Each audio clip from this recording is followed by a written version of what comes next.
Владината мерка со која бруто профитните маржи се ограничија скалесто од 5 до 15%, а која истекува во среда, според министерот за економија Бесар Дурмиши била ефективна. Вели ова го покажале последните пресметки на Државниот завод за статистика, кои бележат намалување на трошоците за храна и пијалаци за 3% во март споредбено со февруари, како и дефлација од 1,3%. Во периодот кој следи Дурмиши вели дека Државниот пазарен инспекторат останува на терен да ги проверува цените, а во случај на девијантно однесување на трговците, најави нови поригорозни мерки, како зголемување на опфатот на производи чија маржа би било ограничена. Ако, например, сега има опфатено 102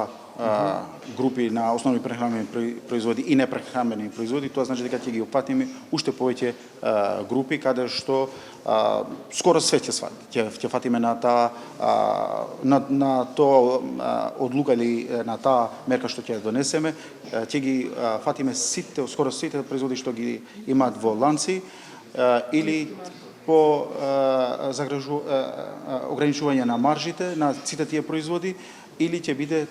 вредноста на ограничувањето на маржите поголема. Во однос на најавената нова владина пресметка на потрошувачката кошничка, Дурмиши вели дека работната група е активна 2 месеци и работи на собирање на потребните податоци од сите релевантни институции. Најави дека идниот месец се очекува готовиот документ првично да биде разгледан од владата, а по утврдување на репрезентативноста на синдикатите да биде доставени до економско-социјалниот совет, пошто би бил достапен и за јавноста. Мислам дека тоа ќе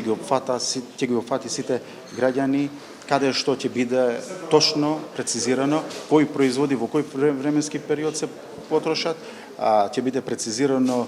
цените од каде се земени, ќе се земат од повеќе трговци, не само од 2 или 3 како што е во синдикалната кошница, ќе биде земено во предвид колку члена на семејство ќе бидат. 3 или 4 члена семејство ќе биде. Уште не е одлучено, се дискутира на таа тема, ќе ги анализираме сите